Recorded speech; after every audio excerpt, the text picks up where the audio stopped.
Bem-vindos a mais uma devocional, 2 Coríntios capítulo 10. Esse texto aqui, esse capítulo tem muitas coisas que vão nos ajudar muito a entender, principalmente, batalha espiritual. Eu quero que você abra o teu coração e que Deus ministre profundamente na sua vida, tá? Paulo escreveu a sua primeira carta. E ele foi muito duro com a igreja, porque a igreja realmente estava afastada da santificação do caminho de Deus. Havia divisão na igreja, havia idolatria na igreja, havia pecado moral na igreja, havia prostituição na igreja, havia bagunça no culto, desconhecimento dos dons espirituais, heresia, pessoas que diziam que não havia ressurreição dos mortos. Enfim, muitos problemas. Aí Paulo escreve de uma forma muito dura. Aí chega a notícia para ele de que a igreja, de uma forma geral, se arrependeu, ouviu, se entristeceu, quis mudança, mas algumas pessoas o criticaram, dizendo que nem apóstolo de verdade ele era, pelo fato de não ter participado dos 12 com Jesus Cristo. E outras pessoas também diziam que lá na igreja, enquanto ele estava lá em Corinto, que ele ficou 1 ano e meio lá, ele era uma pessoa humilde, mas quando ele escrevia a carta, ele se tornava uma pessoa austera. Então ele tinha duas faces. Ele era humilde diante da gente, manso, mas bravo longe. Aí Paulo responde sobre isso. Por isso que no capítulo 10, o tema do capítulo é Paulo defende o seu ministério, principalmente a sua autoridade apostólica. Então ele começa dizendo o seguinte: eu, Paulo, pela mansidão e pela bondade de Cristo, ali já entra mansidão e bondade de Cristo, apelo para vocês, eu, que sou humilde, aí ele coloca entre aspas, que sou humilde quando estou face a face.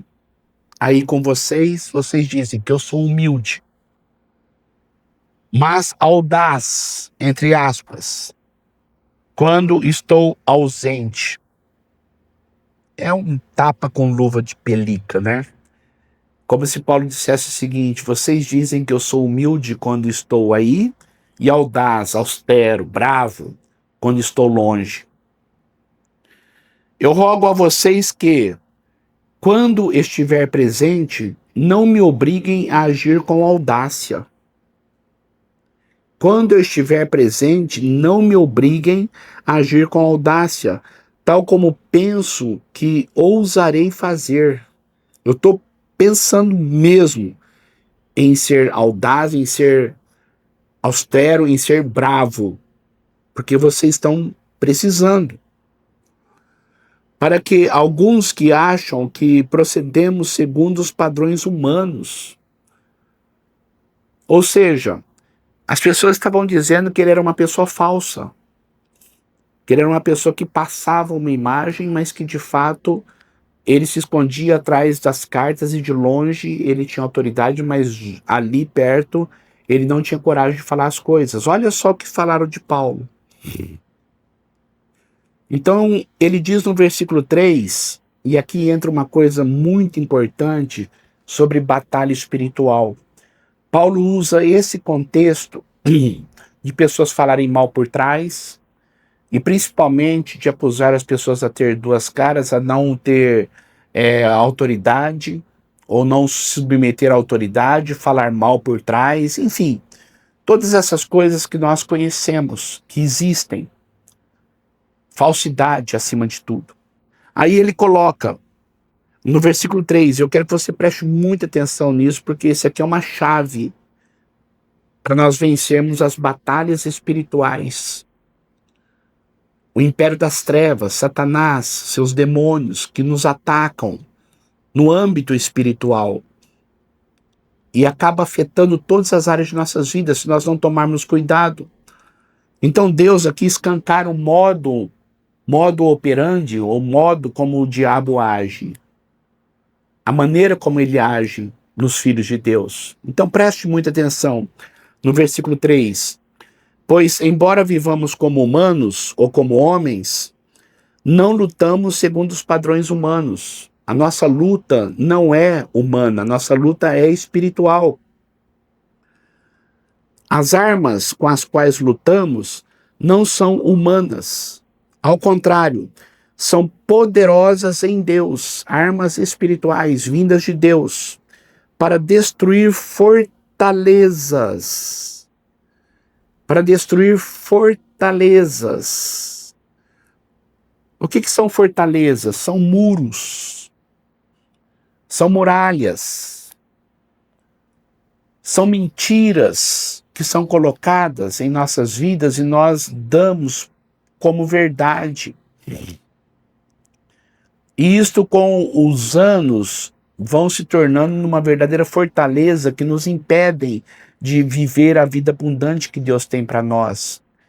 Então Paulo diz o seguinte, que a nossa arma é poderosa em Deus para destruir essas fortalezas. Eu vou dar um exemplo. Quando criança, a mãe chega e fala, você é relaxado, você é preguiçoso, você é estúpido, você não vai dar nada na vida. Ou o pai fala, você não é nada, você nunca vai ser ninguém. E aqueles pensamentos vão sendo colocados ali como tijolos, como pedras, a partir dos meses, dos anos, e vão se transformando em muralhas. Isso impedem a nossa vida abundante. E nós nos achamos de fato assim. E cremos que não somos nada, que não vamos dar em nada, que não sabemos fazer escolhas, que somos incompetentes, que somos desprezíveis. Então, o que acontece?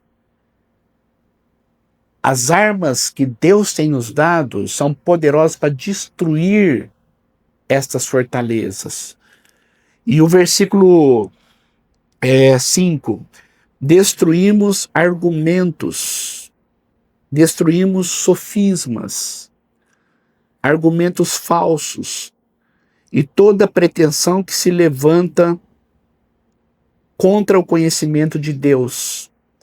E levamos cativo todo pensamento. Levamos cativo todo pensamento para torná-lo obediente a Cristo. É na mente que se dá a batalha espiritual. Na vida do povo de Deus. Paulo estava escrevendo para a igreja. O Filho de Deus não fica possesso. É impossível uma pessoa que é lavada pelo sangue de Jesus, convertida a Jesus Cristo, ter o diabo dentro dele. É impossível possessão demoníaca por um cristão. Quem é de Deus, de fato, nunca ficará possesso. Porque o Espírito Santo mora em nós, habita em nós. O nosso corpo é santuário do Espírito Santo. O diabo nunca vai habitar junto com Deus dentro de um corpo. Nosso corpo é templo do Espírito Santo. Então, onde que o diabo age em nossas vidas? Na mente. Porque os pensamentos falsos, argumentos falsos, sofismas, são lançados através de dardos inflamados de longe. O diabo não pode chegar perto de nós porque estamos guardados pelos anjos do Senhor e temos o Espírito Santo dentro de nós. Mas a nossa mente é o lugar mais superficial das nossas vidas, que vem tudo. Quantas besteiras você pensa? Quantas coisas ruins chegam na tua mente, nos teus pensamentos? E muitas vezes esses pensamentos não são teus, são pensamentos que o inimigo joga como seta. E ele verbaliza isso através dos outros. Muitas vezes, infelizmente, através dos pais, que por falta de conhecimento falam coisas que vão prejudicar muito a vida da criança, que vai se tornar um adolescente, que vai se tornar um jovem, que vai se tornar um adulto totalmente desajustado, porque ele acreditou em mentiras que foram lançadas lá. que virou uma fortaleza com o tempo. E agora Paulo está dizendo, pelo poder de Deus, Deus tem nos dado poder para destruir fortalezas, destruir argumentos falsos, destruir sofismas. Cuidado com o que as pessoas falam, cuidado com o que as pessoas pensam de você, e cuidado com o que você fala para as pessoas.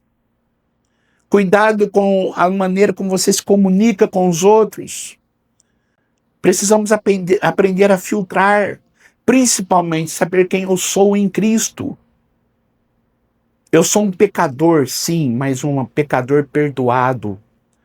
Eu sou filho de Deus, eu sou lavado pelo sangue de Jesus, eu sou nova criatura, eu sou especial para Deus, eu sou amado do Pai.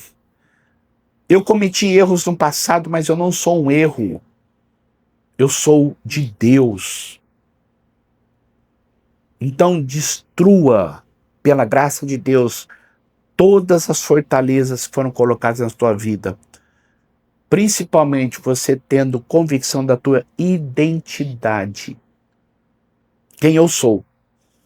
Em Cristo, eu sou filho de Deus. Ele é justo, eu não, mas pela fé nele, Deus me considera justificado. Olha que coisa.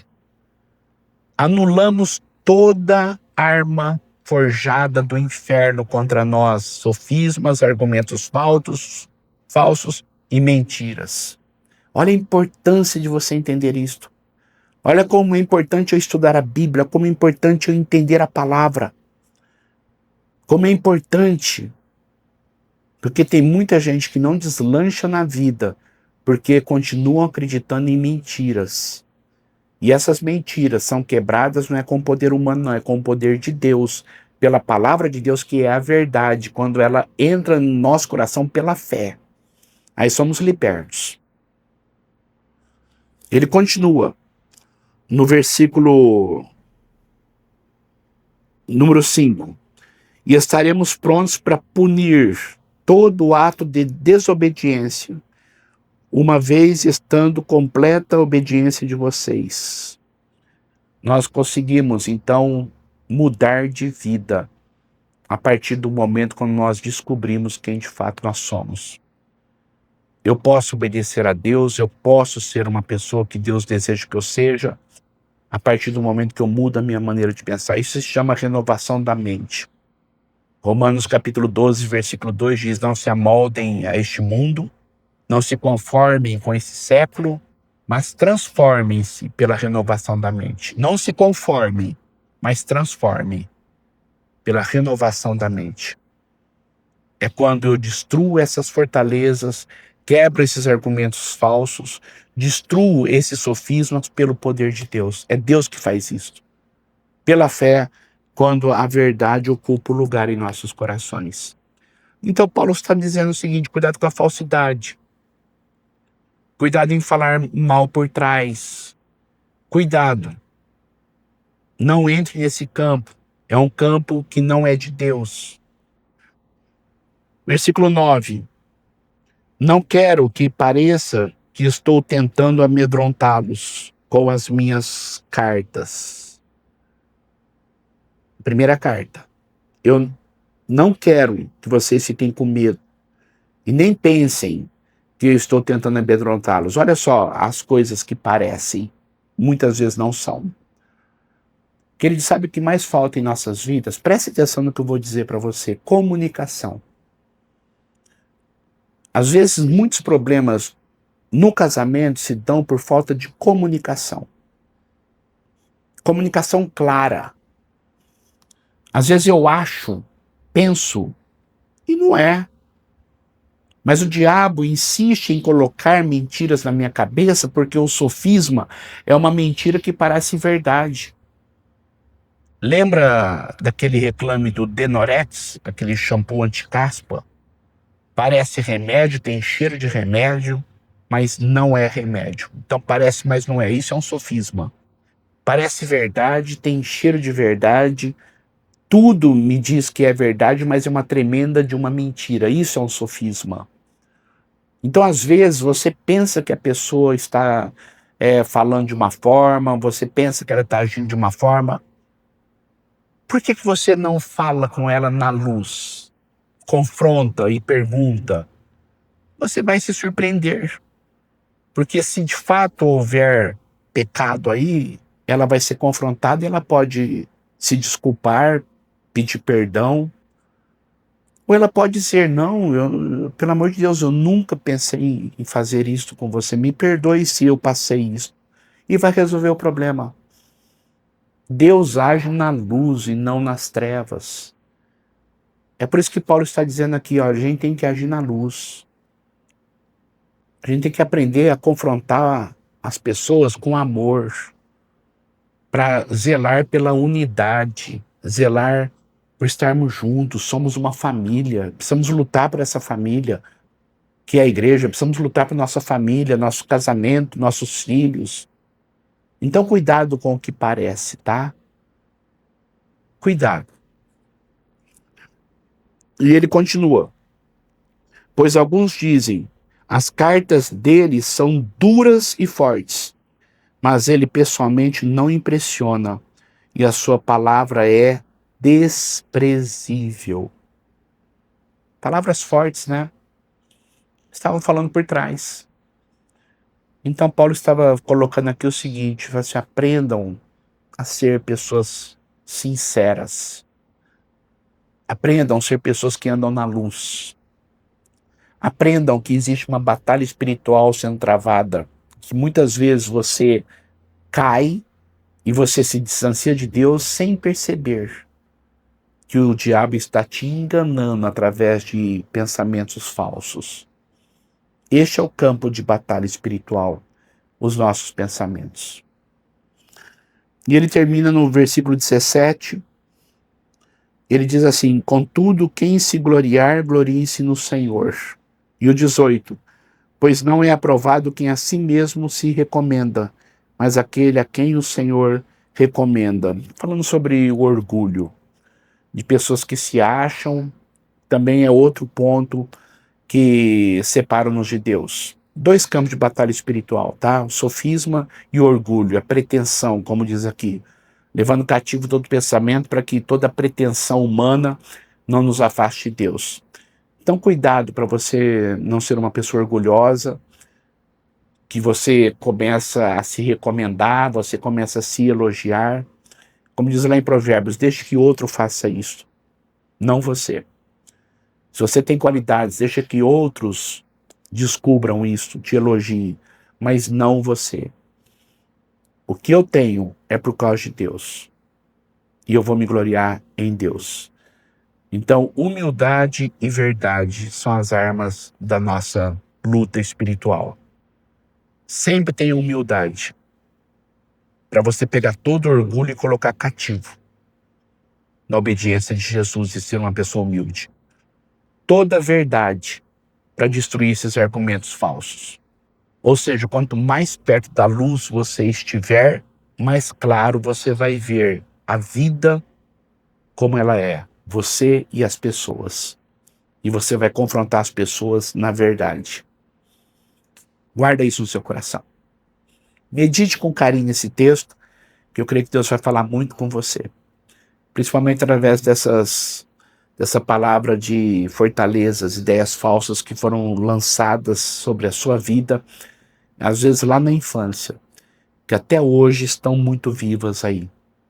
Quebre isso na sua vida. Quebre isso na sua vida, em nome de Jesus. Vamos orar. Senhor, muito obrigado, de coração, pela tua palavra que nos dá direção sobre como podemos vencer as batalhas da nossa vida, as batalhas espirituais que nós travamos. Muito obrigado, porque o Senhor tem nos dado, ó Pai, direção. O Senhor tem nos revelado como que o inimigo age e como nós podemos vencer. Muito obrigado, porque nós podemos estudar a tua palavra, conhecer a tua palavra e podemos assim, ó Deus, vivermos de acordo com a tua vontade. E a tua vontade é que nós vençamos todas as tentações, vençamos, ó Pai, todas as ciladas, não caiamos em ciladas que o inimigo prepara para nós, para nós termos essa vida abundante. Nos abençoe cada dia, em nome de Jesus. Em nome de Jesus. Amém e amém. Você já parou para pensar no privilégio que você tem de poder conhecer a Bíblia?